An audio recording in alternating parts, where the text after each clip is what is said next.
기적과 영혼 편입니다. 현대인들이 과학이 발달하고 교육 수준도 올라가면서 성경에 나오는 기적을 믿기 힘들어합니다. 우리 주변에 눈에 띄는 기적이 자주 일어나지도 않기 때문에 성경에 나오는 기적을 믿는다는 것은 매우 힘들다는 겁니다. 예수님이 물 위를 걸어간 사실을 과학적으로 증명해 준다면 믿을 수 있을까요? 과학이라는 것으로 물 위를 걸어가는 것을 보여드릴 수는 없지만 예수님이 부활하여 물 위를 걸어가신 사건을 과학적으로 설명을 해드릴 수는 있습니다. 그래서 과학이 무엇이고 기적이 어떤 것인지 설명을 해드릴까 합니다. 영혼에 대해서도 조금 알 수 있는 시간이 될 수 있을 것 같습니다. 사람은 육체만 있는 것이 아니고 영혼이 있다고 하는데 영혼이라는 것을 눈으로 확인할 수 없지만 영과 혼이 무엇인지 과학적인 원리로 설명을 할 것입니다. 유명한 과학자와 성직자가 토론을 하면 일반 대중들은 과학자들의 말을 더 믿으려고 할 겁니다. 일반 사람들의 생각 속에는 과학자들은 근거를 제시하면서 객관적으로 이야기한다고 생각을 갖고 있기 때문입니다. 반면에 일반 사람들이 생각하는 것은 말도 안 되는 이야기를 성직자는 한다는 것인데 성직자들은 성경이 진리인 것과 하나님이 실제로 존재한다고 주장합니다. 왜냐하면 성직자 입장에서는 성경이 기준이 되고 하나님의 섭리를 이야기할 수밖에 없다는 것이고 성직자들이 성경을 기준으로 하니까 객관적으로 이야기하지 않는 것 같기 때문입니다. 하지만 성직자들도 얼마든지 객관적인 근거를 가지고 이야기할 수 있고 과학자들도 편견을 가지고 근거 없는 이야기를 할 수도 있다는 겁니다. 학교에서는 진화론을 가르치고 교회에서는 성경의 창조론을 주장하는데 어느 것이 사실이나 하는 겁니다. 과학적 합리성이 있는 것이 창조인지 진화인지 따져봐야 하는데 교육을 진화론으로 받았기 때문에 진화론을 인정하는 겁니다. 성경에 기록된 창조가 과학적이라고 주장하는 과학자는 사이비 과학자 취급을 받는다는 것입니다. 진화와 성경에 기록된 창조 중에 어느 쪽이 더 과학적인 것인지 판단해야 하는데 기준이 있어야 합니다. 무게를 측정해야 하는데 무게를 나타내는 기준이 없다면 무게를 정확하게 측정할 수 없는 것처럼 과학이라는 기준이 분명하고 정확해야 됩니다. 어떤 사물이나 개념을 인식할 때 종합적 인식이 있고 분석적 인식이 있는데 보통 동양 사람들은 종합적 인식 쪽에 가깝고 서양 사람들은 분석적 인식에 가깝습니다. 예를 들어 사과가 무엇이냐고 질문하면 종합적 인식이 강한 쪽은 사과에 대한 과거의 경험까지 생각하느라 설명을 제대로 못합니다. 하지만 분석적 인식이 강한 사람들은 맛과 모양부터 설명하고 구체적인 설명을 합니다. 분석적 인식으로 과학을 체계적으로 발전시켜 온 것처럼 인식되어 있습니다. 과학적 연구 방법 첫 번째가 관찰하는 것으로부터 시작하는데 어떤 사물이나 현상을 관찰하고 질서와 조화를 관찰을 하는 겁니다. 두 번째 단계는 생각하는 것입니다.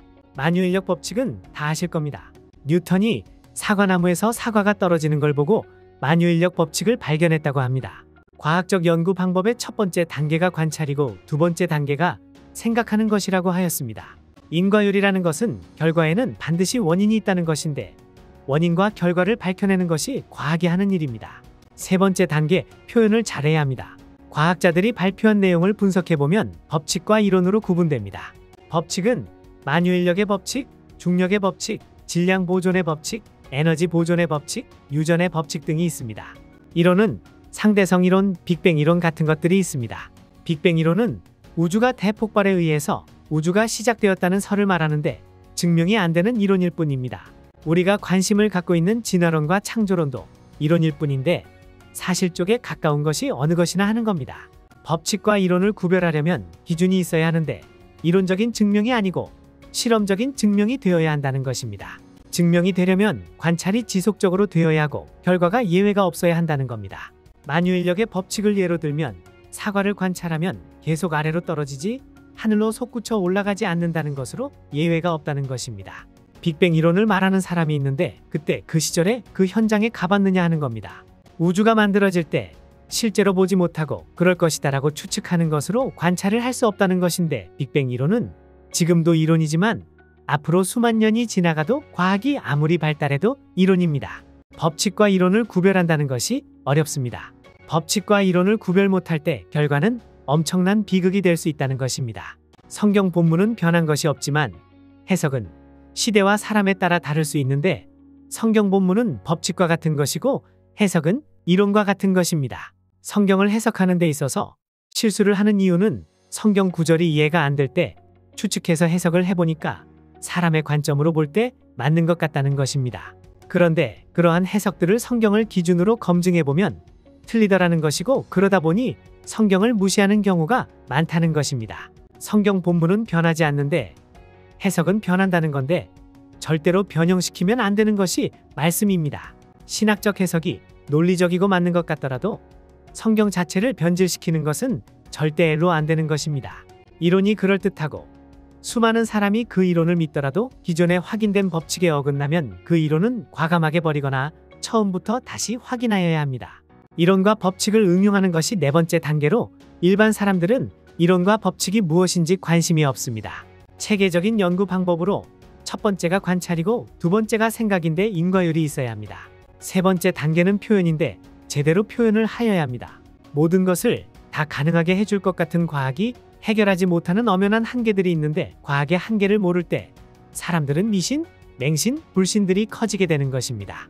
과학적 연구의 첫 단계가 관찰인데, 관찰할 수 없는 것은 과학으로 다루지 못하는데, 과학자들은 시간, 공간, 물질이라는 영역에서 100분의 1초, 1조분의 1g 같은 아주 미세한 것들을 측정합니다.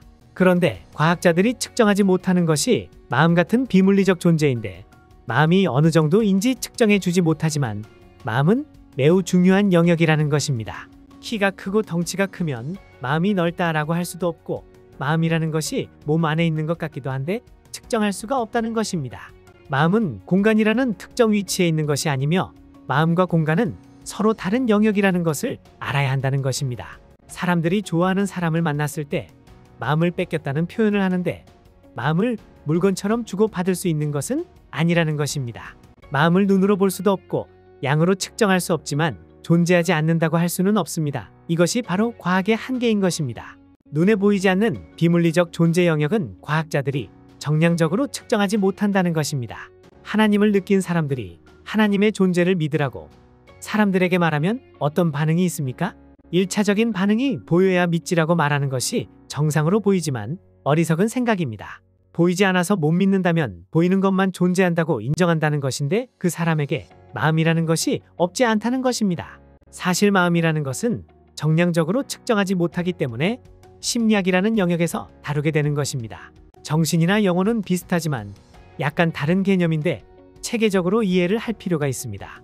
과학과 과학주의가 같은 것 같지만 다르다는 것인데, 하나님을 무조건 믿어야지 신앙이 없으니까 과학적으로 따진다는 것입니다. 기독교인들이 과학과 과학주의를 구별을 못하는데, 하나님이 계셔서 창조하신 것이 사실이라면 우주의 원리와 법칙은 하느님이 정하신 것입니다. 원리와 법칙과 질서를 발견하는 학문이 과학인데, 하나님이 하신 일을 드러내는 일이 과학입니다. 과학이 문제가 아니라 과학주의가 문제인데, 과학으로 해결되지 않는 것을 과학으로 무리하게 해결하려고 하는 것이 문제입니다. 다시 말해 하나님조차도 눈에 보여야만 믿는다고 하는 것이 과학주의입니다. 과학주의를 경계해야 하는 것이지 과학을 버리면 안 되는데, 기독교가 과학적 연구를 무시하였습니다. 그렇기 때문에 일반 사람들이 생각하는 기독교는 과학적인 종교라고 인식하지 않고 미신 같은 종교라고 인식하고 있는 겁니다. 그래서 마음이 약하니까 신을 찾는 것이라고 하는 겁니다. 근거 없는 진화론이 과학이라는 테두리 속에서 사람들을 왜곡되게 만들고 있습니다. 과학은 하나님이 창조하신 여러 가지 영역 중에서 하나의 영역이라는 것이고, 경계해야 되는 것은 과학이 아니고 과학주의를 경계해야 한다는 것 다시 한번 강조드립니다. 과학의 두 번째 한계는 실험적으로 증명할 수 있어야 한다는 것인데, 관찰할 수 없는 일은 증명할 수 없다는 것이 과학의 한계입니다. 한 번 밖에 일어나지 않는 사건들은 다시 관찰할 수가 없으니까 과학이 확실하게 증명을 못합니다. 예를 들면 거북선은 이순신 장군 부하들이 만들었는데 이순신 장군이 만들었다고 말합니다. 그때 그 시절로 가서 거북선을 누가 만들었는지 직접 눈으로 보지 않고서 확신을 하는데, 역사의 기록을 믿는 것으로 사실을 확인하는 것이 아니고 믿음을 갖고 있는 것입니다. 삼국시대가 있었는데 고구려, 백제, 신라가 한반도와 만주 땅에 걸쳐서 있었다고 배웠는데, 일부 사람들은 왜곡된 역사라는 것입니다. 삼국시대는 중국까지도 백제의 영토였다는 것이고, 일제시대 때 축소시키고 왜곡시켰다는 주장입니다. 처음 들었을 때는 황당하지만 구체적인 근거들을 제시하면 믿어지게 되는 것인데, 역사라는 것도 믿음의 대상이라는 것입니다. 믿음은 하나님을 믿는 사람만 갖고 있는 것이 아니고 누구나 갖고 있는 것입니다. 연속적으로 일어날 때가 역사이고 한 번만 일어나고 더 이상 일어나지 않는 것은 기적입니다. 예수님이 물 위를 걸어가시고 예수님이 재림하신다고 성경에 기록된 것들이 과학적인 것인지 비과학적인 것인지 하는 겁니다. 일반 사람들이 비과학적이라고 생각하는 것은 합리적인 것인지 비합리적인 것인지 하는 겁니다. 개미와 바퀴벌레와 메뚜기가 바라다보는 관점으로 설명해 보겠습니다. 직선은 1차원, 평면은 2차원, 공간은 3차원이라고 하는데 개미는 1차원, 바퀴벌레는 2차원, 메뚜기가 3차원 세상에서 살고 있다고 가정하겠습니다. 개미는 직선을 따라서만 평생 살고 직선 바깥에 무엇이 있는지 모르고 살고 있고 바퀴벌레는 방바닥만 돌아다니며 살고 있는데 공간이라는 3차원 세상이 있다는 것을 모릅니다. 메뚜기는 펄쩍펄쩍 마음대로 뛰면서 공간이라는 3차원 세상에서 살고 있다고 가정하겠습니다. 개미가 1차원에서 살고 있지만 공부도 많이 하고 학위도 2개나 있는 인텔리 개미인데 무신론자입니다. 교회 다니는 다른 개미들을 핍박하는데 마음이 약하니까 신이 있다고 생각하는 것이라고 하면서 신을 보여주면 믿겠다고 하면서 나름대로 자부심을 갖고 잘 살고 있었습니다. 그런데 개미에게 어느 날 뜻하지 않은 사건이 일어났는데 바퀴벌레 한 마리가 옆을 지나가니까 깜짝 놀랐습니다. 바퀴벌레가 1차원 직선 안으로 들어왔다가 2차원 방바닥으로 사라져 버렸기 때문에 엄청 놀랐는데 이성이 강한 개미라서 헛것을 받겠지 하고 무시하고 살아갑니다.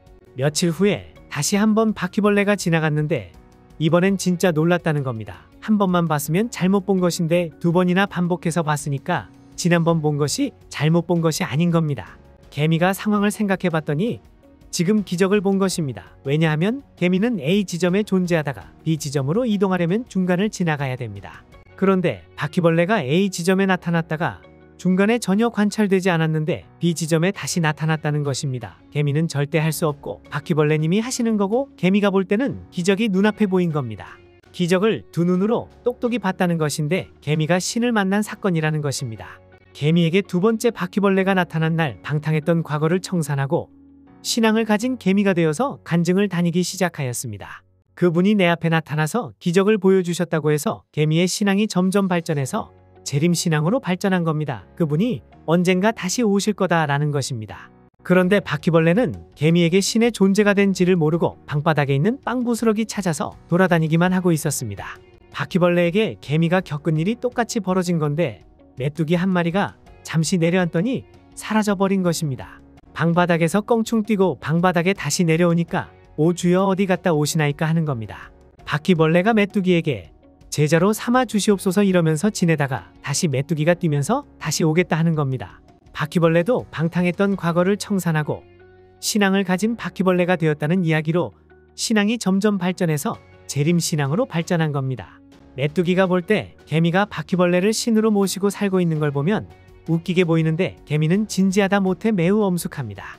그래서 그분의 이름을 함부로 부르지 말아라 하면서 개미가 볼 때 이 모든 일은 전부 기적이라는 겁니다. 과학으로 증명이 안 되고 합리적이지 않은 일로 현실적이지 않은 일인 겁니다. 그런데 바퀴벌레가 볼 때는 이 모든 것이 너무나 당연한 일이고 과학적인 일이고 합리적인 일이라는 겁니다. 아래 차원의 존재가 위를 보면 전부 기적인데 위에 있는 차원의 존재가 아래를 볼 때 전부 상식이라는 겁니다. 아래 차원의 존재는 위를 경험할 수 없지만 위 차원의 존재는 아래를 다 경험할 수 있다는 것입니다. 우리가 개미와 같을 수도 있습니다. 3차원을 살고 있는 우리는 공간이라는 세상에서 살고 있지만 뛰어넘지 못하는 차원이 적어도 하나 이상 있습니다. 우리는 같은 시간 속에서 같은 속도로 살아가고 있는데 시간이라는 차원을 극복할 수 없다는 것입니다. 만약에 공간을 뛰어넘은 시간을 극복할 수 있는 어떤 존재가 우리 과거에도 나타났었다가 한동안 안 보이다가 다시 나타난다면 기적이 일어난 겁니다. 그런데 차원을 왔다 갔다 할 수 있는 것을 보았을 때 모든 것이 과학적이고 합리적이고 논리적이라는 것입니다.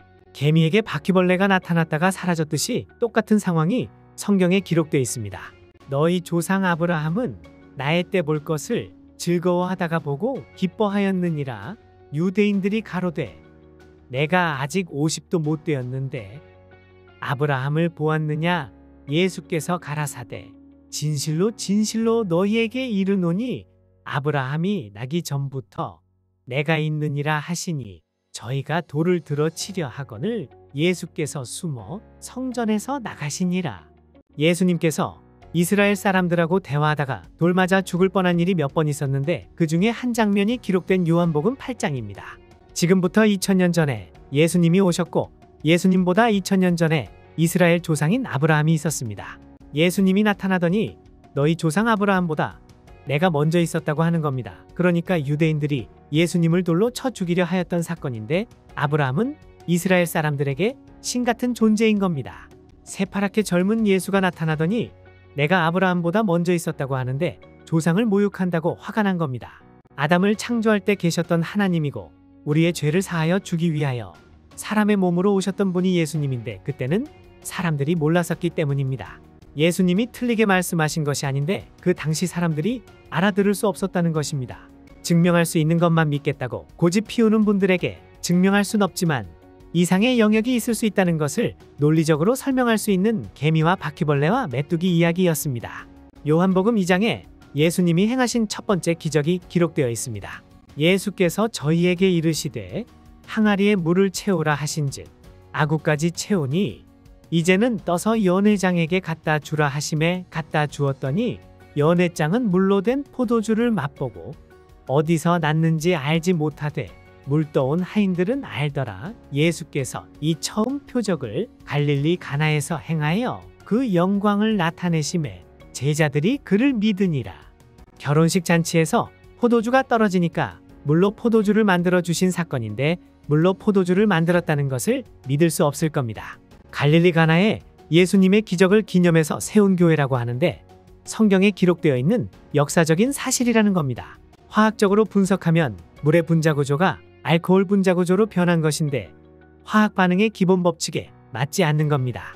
2만 명 정도 되는 사람들이 떡 5개와 물고기 2마리로 배불리 먹고 12개 바구니 정도가 남았다고 성경에 기록되어 있습니다. 무리를 명하여 잔디 위에 앉히시고 떡 5개와 물고기 2마리를 가지사 하늘을 우러러 축사하시고 떡을 떼어 제자들에게 주심에 제자들이 무리에게 주니 다 배불리 먹고 남은 조각을 12바구니에 차게 거두었으며 먹은 사람은 여자와 아이 외에 5,000명이나 되었더라. 성경에 기록되어 있는 유명한 오병이어의 기적으로 질량 보존의 법칙에 맞지 않기 때문에 믿어지지 않을 겁니다. 그날 밤 2만 명이 넘는 사람들이 갈릴리 호수를 건너갔기 때문에 남아있는 배가 없었는데 제자들은 간신히 배를 얻어 타서 호수를 건너가고 있었습니다. 그런데 남아있는 배가 한 척도 없었는데 예수님이 밤에 풍랑이 있는 호수 위를 걸어오시는 겁니다. 배가 이미 육지에서 술이나 떠나서 바람이 거슬림으로 물결을 인하여 고난을 당하더라. 밤 사경에 예수께서 바다 위로 걸어서 제자들에게 오시니 예수님이 물 위를 걸으신 것은 부력의 법칙에 맞지 않는다는 것인데 알고 있는 법칙에 어긋나기 때문에 쉽게 믿을 수 없다는 것입니다. 그런데 부력의 법칙을 잘 이해하여 이용하면 되는데 배가 물 위에 떠 있을 수 있는 것입니다. 과학의 법칙을 정확하게 이해하면 예수님의 기적을 이해할 수 있으며 과학의 법칙은 그 어떤 사람도 벗어날 수가 없습니다. 과학의 법칙은 절대로 사람이 벗어나지 못하는데 법칙에서 벗어날 수 있는 존재가 있다면 법칙을 정한 분일 겁니다. 예수님께서 기적을 보여주신 이유는 내가 모든 법칙을 정한 창조자다라는 것을 말씀하시는 겁니다. 예수님께서 물 위를 걷다가 빠진다면 우리를 구원해 주려 오신 구세주가 아닐 겁니다. 성경에 나오는 기적은 단순히 기적이라고 표현하지 않고 사인, 이적으로 표현하고 있는데 과학적인 용어로 에비던스, 증거입니다. 예수님이 기적을 보여주신 이유는 내가 창조자라는 증거를 보여주신 겁니다. 과학의 법칙 중에 가장 강력한 법칙 중 하나가 죽음의 법칙으로 누구나 벗어날 수 없으며 강력한 법칙을 깨고 부활하신 분이 예수님입니다. 예수께서 가라사대 나는 부활이요 생명이니 나를 믿는 자는 죽어도 살겠고 무릇 살아서 나를 믿는 자는 영원히 죽지 아니하리니 이것을 내가 믿느냐? 법칙에 매여 있지 않는 존재는 법칙을 만든 분으로 창조자이며 구세주입니다. 사람이 2번 태어나지 않으면 하나님 나라를 갈 수 없다라고 하는 말씀입니다. 예수께서 대답하여 가라사대 진실로 진실로 내게 이르노니 사람이 거듭나지 아니하면 하나님 나라를 볼 수 없느니라. 하나님 나라로 가려면 거듭나야 한다고 하는데 무엇이냐 하는 겁니다. 예수님을 믿으면 다 되는 줄 알았더니 하나가 더 있다는 것이 거듭나는 것입니다. 니고데모는 예수의 영적 메시지를 알아듣지 못한 유대의 지도자로 종종 회자되는데 요한복음서 3장이 전하는 사건은 이렇습니다. 유대 선생이자 사내들인 의회의 의원이었던 니고데모는 밤에 예수를 찾아가서 예수를 선생이라 칭하며 예수가 행한 표적에 대한 놀라움을 표시합니다. 예수께서는 니고데모 말에 대꾸하지 아니하고 사람이 거듭나지 않으면 하나님 나라를 볼 수 없다고 하시는 겁니다. 니고데모는 다시 태어난다라는 개념을 이해하지 못하여 사람이 어떻게 다시 어머니의 배 속에 들어갔다가 나올 수 있는가라고 반문한다는 겁니다. 거듭남의 문제는 영혼과 관련해서 이해를 하여야 하는데 영혼이 무엇인지에 대한 성경 말씀입니다. 여호와의 율법은 완전하여 영혼을 소성케 하고 여호와의 증거는 확실하여 우둔한 자로 지혜롭게 하며. 시편 19편 7절에서 소성케 한다는 말은 죽었던 것을 살아나게 하거나 시들시들한 것을 생기 있게 하는 것입니다. 여호와의 율법은 하나님이 정해주신 법으로 사람의 영혼을 살아나게 한다라고 알고 있습니다. 다시 말해 영혼은 하나님의 법과 관계 있다는 것으로 생소한 느낌을 받을 수 있습니다. 마음을 읽는다는 것도 눈으로 확인할 수 없는 것이라 증명할 수 없는 것인데 읽는 방법이 있습니다. 첫째, 차원이 같아야 되는데 길이를 재려면 자로 측정하고 무게를 측정하려면 저울로 해야 합니다. 그래서 키 170cm, 몸무게 60kg로 표현하면 맞지만 키 60kg, 몸무게 170cm로 표현하면 안 되는 것입니다. 간단한 이야기 같지만 매우 중요한 원리로 길이는 길이로 측정하고 무게는 무게로 측정해야 합니다. 마음을 측정하려면 마음으로 측정해야 합니다. 두 번째가 중요한데 질서가 있어야 합니다. 자를 예로 들면 자의 측정 눈금이 일정해야 하는데 일정하지 않으면 안 되는 겁니다. 예를 들면 화가 나서 있는데 다른 사람의 마음을 읽을 수 없습니다. 나도 요즘 내 마음을 잘 모르겠다라고 하는 경우는 내 마음의 질서가 무너져 있는 것입니다. 어떤 충격적인 사건으로 마음의 질서가 무너졌을 때 심리 상담이라는 것을 하는데 마음의 질서가 있는 사람이 무너진 사람의 질서를 잡아주는 것입니다. 세 번째가 제일 중요합니다. 질서가 있는데 질서라고 다 질서가 아니라는 것입니다. 표준 질서가 있어야 하는데 완전한 질서, 절대적인 질서가 있어야 합니다. 예를 들면 길이를 재는 자를 보면 질서는 있는데 단위가 다르면 안 되는 것입니다. 단위가 다르면 길이가 틀리게 표현되기 때문입니다. 사람의 영혼을 인식하려면 첫 번째가 내 영혼으로 해야 하고 두 번째는 내 영혼이 질서가 있어야 되는데 영혼의 질서가 무너져 있으면 안 됩니다. 그리고 세 번째로 절대적인 질서가 필요한데 시편 19편 7절을 다시 한 번 더 읽어보겠습니다. 여호와의 율법은 완전하여 영혼을 소성케 하고 여호와의 증거는 확실하여 우둔한 자로 지혜롭게 하며. 중요한 단어가 하나 눈에 들어오는데 완전한이란 단어입니다. 절대적이고 표준 질서이기 때문에 하나님의 법을 내가 받아들이면 내 영혼이 살아나는 것입니다. 첫 번째 태어나는 것은 아버지와 어머니로부터 시작하여 태어나는 과정이 있고 이것은 하나님이 만든 법칙입니다. 태어나는 첫 과정으로 어머니의 난자가 한평생을 사는 동안 어떤 특별한 사건을 만나야 새로운 생명이 잉태되는데 사건을 만나지 못하면 난자는 생을 마감합니다. 특별한 사건은 유전 정보를 가진 정자를 만나는 일이며 그리고 10개월의 과정을 거쳐야 새 생명이 태어나는 것입니다. 두 번째 태어나는 것도 특별한 사건이 일어나야 합니다. 사람이 한평생을 사는 동안 생명에 관한 말씀이 마음속으로 들어와야 한다는 것인데 마음속으로 말씀이 들어온다는 것은 영으로 다시 태어나는 것을 말합니다. 우주를 창조하신 전능하신 하나님의 영원한 말씀이 사람을 영원히 살게 하는 능력이 있다는 겁니다. 죄를 가진 인간이 받아들이면 영원한 말씀 때문에 영원히 살게 되는데 바로 거듭나는 겁니다. 요한복음 6장 63절을 읽어보겠습니다. 살리는 것은 영이니 육은 무익하니라. 내가 너희에게 이른 말이 영이요 생명이라. 죄를 가진 인간이 받아들이면 영원한 말씀 때문에 영원히 살게 되는데 이게 바로 거듭나는 것이고 하나님의 영원한 말씀을 받아들이면 두 번째 태어나는 것입니다. 평생 귀하게 여겨야 하는 것은 하나님의 말씀이며 영원히 변하지 않는 말씀을 받아들이면 되는데 말씀을 그대로 받아들이는 것으로 해석할 필요도 없고 그대로 받아들이면 되는 것입니다. 하나님께 속한 자는 하나님의 말씀을 듣는다고 하는데 듣지 않는 것은 속하지 않았다는 것입니다. 하나님의 말씀을 받아들이지 않으면 자신도 죽지만 말씀도 내 안에서 살지를 못하고 죽는다는 것으로 하나님이 죽는다는 이야기가 아니고 말씀이 죽는다는 겁니다. 요한복음 6장 63절을 한 번 더 읽어보겠습니다. 살리는 것은 영이니 육은 무익하니라. 내가 너희에게 이른 말이 영이요 생명이라. 예수님이 영을 성령이라고 표현하고 있는데 성령을 받으셨기를 바랍니다. 말씀을 받아들였으면 거룩한 영을 받아들인 것입니다. 나는 아버지께서 내게 주신 말씀들을 저희에게 주었사오며 저희는 이것을 받고 내가 아버지께로부터 나온 줄을 참으로 아오며 아버지께서 나를 보내신 줄도 믿었사옵나이다.